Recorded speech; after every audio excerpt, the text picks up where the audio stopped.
Então, começando esse vídeo, é o primeiro para os primeiros anos, para os alunos de primeiro ano, voltados para a questão da epistemologia. Então, eu já trabalhei lá com vocês, espero que vocês tenham visto o vídeo, o primeiro vídeo que eu lancei de conteúdo, que foi a oposição Platão e Aristóteles, porque, embora não seja exatamente a matéria de vocês, ele é um vídeo bastante importante para a gente entender essa polêmica de inatismo versus empirismo e, ao mesmo tempo, o racionalismo versus o empirismo, né? Que é a base do que a gente vai discutir no que ainda é finzinho de matéria de primeiro bimestre. No segundo bimestre, a gente vai trabalhar um pouco a diferença entre a filosofia e outras áreas do conhecimento, como a religião, a ciência, a arte, e aí, enfim, depois... Mas é importante também a gente entender essa questão do conhecimento para, inclusive, trabalhar essas outras áreas. Então, o primeiro ponto que eu quero que fique claro: a filosofia ela problematiza muito a questão do conhecimento. Então a gente trabalhou aí no começo do ano, quando a gente ainda estava em sala de aula, a diferença, ou melhor dizendo, a questão lá da formação das ideias. E eu enfatizei bastante a questão do preconceito, toda a questão de como se formam as nossas ideias na nossa mente, a partir da experiência, ou sem ser experiência, tal, e tudo mais. Dentro disso, surgiu na história da filosofia toda a problemática sobre de onde surgem as nossas ideias. Basicamente, antes da gente sair de sala de aula, antes da gente entrar aí na quarentena, eu tinha trabalhado com vocês a ideia de que os 5 sentidos, eles são, por um lado, são vistos de uma maneira mais geral como a base do nosso conhecimento. Eu sei que vermelho é vermelho, azul é azul e tal, porque eu vejo. Eu sei que um som é alto, grave, agudo, porque eu escuto.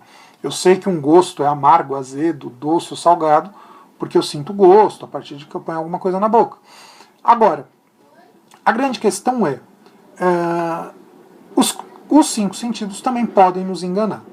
E é daí que entra a grande tensão que existiu durante a história da filosofia, de onde vêm as nossas ideias.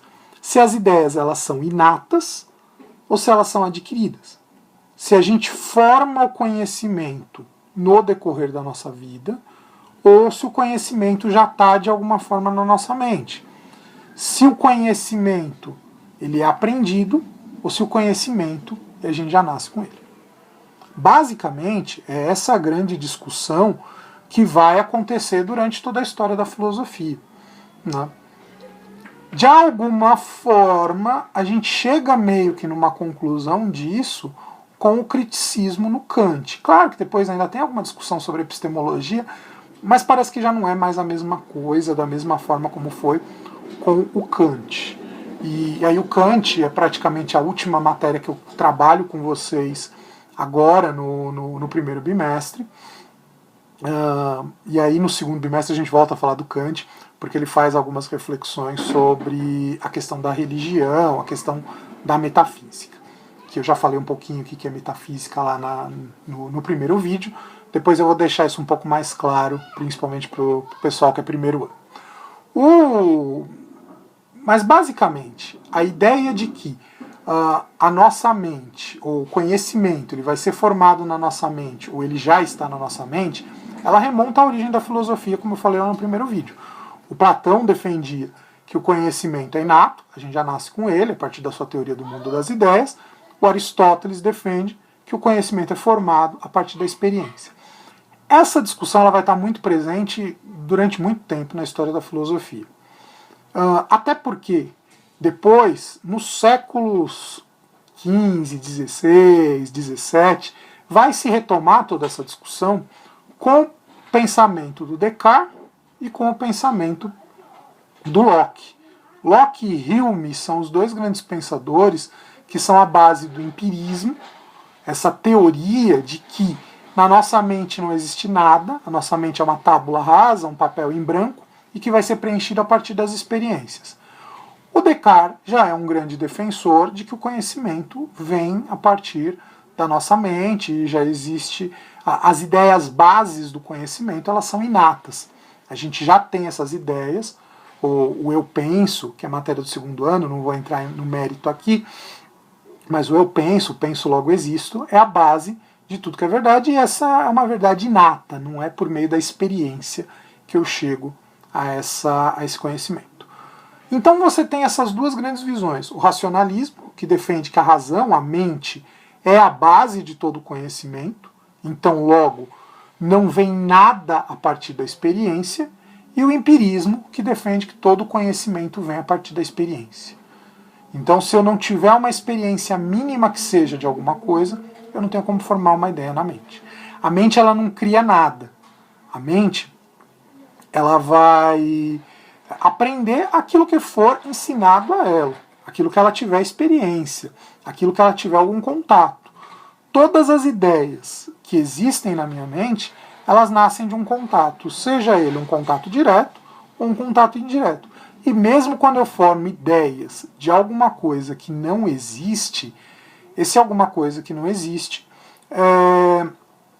não é algo que a mente cria, ela associa ideias. Eu acho que eu dei esse exemplo em sala de aula quando eu falei lá, por exemplo, do Pégaso. Pégaso, até onde a gente sabe, é algo que não existe, né? Pelo menos até onde chega o nosso conhecimento, a gente não tem nenhuma prova de que exista realmente o cavalo alado. Mas a gente consegue formar a experiência, ou melhor dizendo, formar a ideia de um cavalo alado, porque a gente tem a experiência de cavalo, a gente tem a experiência de asa. E a partir daí você associa as duas ideias e forma na mente a ideia de um cavalo voador. Então, basicamente, essa é a grande questão. O conhecimento empírico, ele é o conhecimento que vem da experiência, e experiência aqui a gente fala de 5 sentidos, e também a gente fala de base da ciência. Toda a ciência ela é formada com base em experiências, e isso também é um ponto importante para a gente poder entender quando a gente for falar depois no segundo bimestre sobre filosofia e ciência, as diferenças, porque a filosofia, de maneira geral, ela acaba batendo mais no racionalismo, na capacidade de pensar. A ciência, ela se baseia mais no empirismo. Né? Não que uma coisa descarte a outra, até porque, né, daqui eu estou falando bem de grosso modo, bem de uma maneira reducionista. Mas a base da ciência são as experiências, aquilo que se observa em laboratório e tal, para poder chegar numa conclusão. A base da filosofia é a razão, a especulação. É claro que a ciência, a partir da experiência, ela vai postular as leis e tal, mas enfim, não vou entrar muito nesse mérito para a gente não perder muito o foco. E o Locke, então, é o grande pensador defensor do empirismo, porque ele defende a ideia de que nós somos como uma tábula rasa, né, um papel em branco, a nossa mente ela é como se fosse um papel em branco, que vai ser preenchido a partir das experiências, a partir das nossas vivências, a partir daquilo que a gente conhece com os 5 sentidos. E a gente vai ter o Hume, que é um pensador interessante. Eu vou tentar falar rapidamente do Hume, e depois, num próximo vídeo, eu retomo o pensamento do Hume, para também poder falar do Kant, porque o Kant vai se basear muito nele. O Hume é um pensador escocês, lá do século XVII, e o Hume defende a ideia de que ele é tão empirista, né, ele defende tanto que o conhecimento vem da experiência, que ele vai dizer que todas as formulações que a gente chega, todas as certezas que a gente chega, elas na verdade são fruto da experiência, e eu só posso falar daquilo que aconteceu até agora. Em que sentido que eu estou dizendo isso? Por exemplo, o Hume vai dizer que não é porque o Sol nasce todos os dias que necessariamente ele vai nascer amanhã. Eu acredito que amanhã, sei lá, por volta das 5h30, 6 horas, que acho que é mais ou menos o horário que está saindo sol, esses dias de quarentena não tenho acordado cedo, que o sol vai surgir esse horário por volta das 5h30, 6 horas, 6h30 no mais tardar, porque todo dia a gente vê o sol surgindo nesse horário. Começa a amanhecer, começa a clarear. Então eu deduzo que amanhã também isso vai acontecer. O Hume vai dizer que não é bem assim não. Né?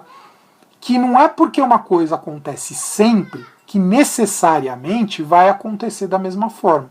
Ele vai dizer que o conhecimento ele é fruto de um hábito que se forma a partir da experiência. Se eu pegar, por exemplo, deixa eu ver aqui, se eu pegar, por exemplo, essa caneta e soltar, eu acredito que ela vai cair, porque todas as vezes que eu soltei um objeto, eu vi o objeto caindo. Mas nada garante que da próxima vez que eu soltar, esse objeto vai cair. Aí isso pode parecer meio estranho e tudo mais, mas o que ele está querendo dizer? Que essas relações de causa e efeito, causa, soltei o objeto, efeito, ele cai, ela se constrói na nossa mente por causa da experiência. Mas não que ela necessariamente exista na realidade. Espero que isso esteja ficando claro para vocês. Não que isso necessariamente exista na realidade. É porque a gente sempre viu um fenômeno acontecer da mesma forma, eu deduzo que da próxima vez que um fenômeno similar vai acontecer também assim. É essa a visão que o Hume defende. Então por isso que ele é um empirista radical. Ele na verdade entra no que a gente chama de ceticismo. Ele não acredita praticamente na possibilidade do conhecimento. Porque assim, lei da gravidade é um conhecimento, partindo desse exemplo que eu estou dando aqui. Soltei alguma coisa, o objeto cai. Isso é um conhecimento. Mas eu só tenho esse conhecimento porque na verdade é baseado numa crença. Numa crença, obviamente, fundamentada em tudo que eu observei até hoje. Mas não necessariamente que a próxima vez que eu soltar um determinado objeto, ele também vai cair. É isso que o Hume está defendendo. Ele vai dizer que todo conhecimento, de alguma forma, ele tem um certo tom dogmático, porque ele se baseia nas experiências anteriores e a partir daí eu deduzo o que vai ser no futuro. Mas não necessariamente vai ser assim. Eu estou usando essa palavra dogmático porque isso vai ser importante para a gente entender o Kant. E o Kant eu tenho um carinho especial porque é um dos meus pensadores preferidos. O Kant vai falar que Hume o levou a acordar do sono dogmático. E o Kant, de alguma forma, ele tenta chegar num meio termo entre o ceticismo, entre o empirismo e o racionalismo, que é o que a gente vai chamar de criticismo. Nas próximas aulas, eu quero falar com mais calma do pensamento do Kant. Mas, basicamente, o que eu queria falar nessa primeira aula é isso. Nos próximos dias, já falei no vídeo anterior, como eu vou colocar em cada vídeo no título para quem é voltado, eu pretendo fazer uma live, talvez provavelmente aí no fim da primeira semana, da semana do 27 ao 1º de maio, eu pretendo fazer uma live para tirar possíveis dúvidas de vocês. E aí eu vou avisando, vou deixando as coisas mais claras conforme as coisas forem acontecendo. Então fiquem atentos, fiquem em casa, fiquem atentos ao canal, ao que a gente vai apresentando, para poder deixar mais claro as dúvidas de vocês, para eu poder contribuir no máximo que for possível dessa forma como a coisa está acontecendo, com o aprendizado de vocês. É isso, com isso eu me despeço.